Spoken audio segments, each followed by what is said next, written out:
ආයුබෝවන් දුවේ පුතේ අද මම පුතාලට කියලා දෙන්න යන්නේ එකම කාරණාවක් සඳහා එකම දේ භාවිතා කිරීම පිළිබඳව ලියවුණු ගමරාලගේ වංගෙඩිය වගේ කියන ප්‍රස්තාව පිරුල ගැනයි. ඔන්න පුතේ ඈතේ පිට එක ගමක ගමරාල කෙනෙක් හිටියා. එයාගේ ජීවනෝපාය වුණේ ගොවි තැන. ඒ වගේම හේන් ගොවි තැන.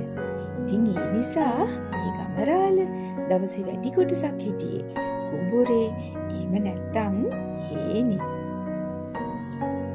ඉතින් ඒ නිසාම වංගෙඩිය ගෙදරට අවශ්‍ය උපකරණයක් වුණා. ගමරාල කුඹුරට යද්දී කුඹුරට ගෙනියන්නත් මේ වංගෙඩිය අවශ්‍ය වුණා. හේනටත් එයා මේ වංගෙඩිය අරන් ගියා.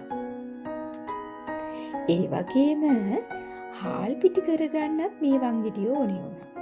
ඒ විතරක් නෙවෙයි වී ටිකක් කොටන්න, මිනිරි ටිකක් කොටන්න, කොරක්කන් ටිකක් කොටන්න මේ හැම දෙයකටමත් ගත්තේ මේ වංගෙඩියම තමයි. ගමරාලගේ ගෙදර කැඳ ටිකක් හදාගන්න ගොට්ටු කොළ කොටන්නෙත් මේ වංගෙඩියෙන්ම තමයි. ඒ විතරක් නෙමෙයි බෙහෙත් කොටන්න පාවිච්චි කරෙත් මේ වංගෙඩියම තමයි. ඒ වගේම ගමරාලගේ ගෙදර මොනවා හරි දෙයක් කරන්න ඕනේ වුණාමත් නැග්ගෙත් මේ වංගෙඩියටම තමයි.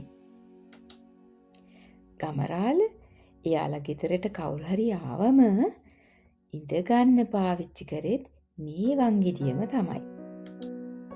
රැබෝ වුණාම ගමරාලගේ ගෙදර දුර වහන්න පාවිච්චි කරෙත් මේ වංගෙඩියම තමයි.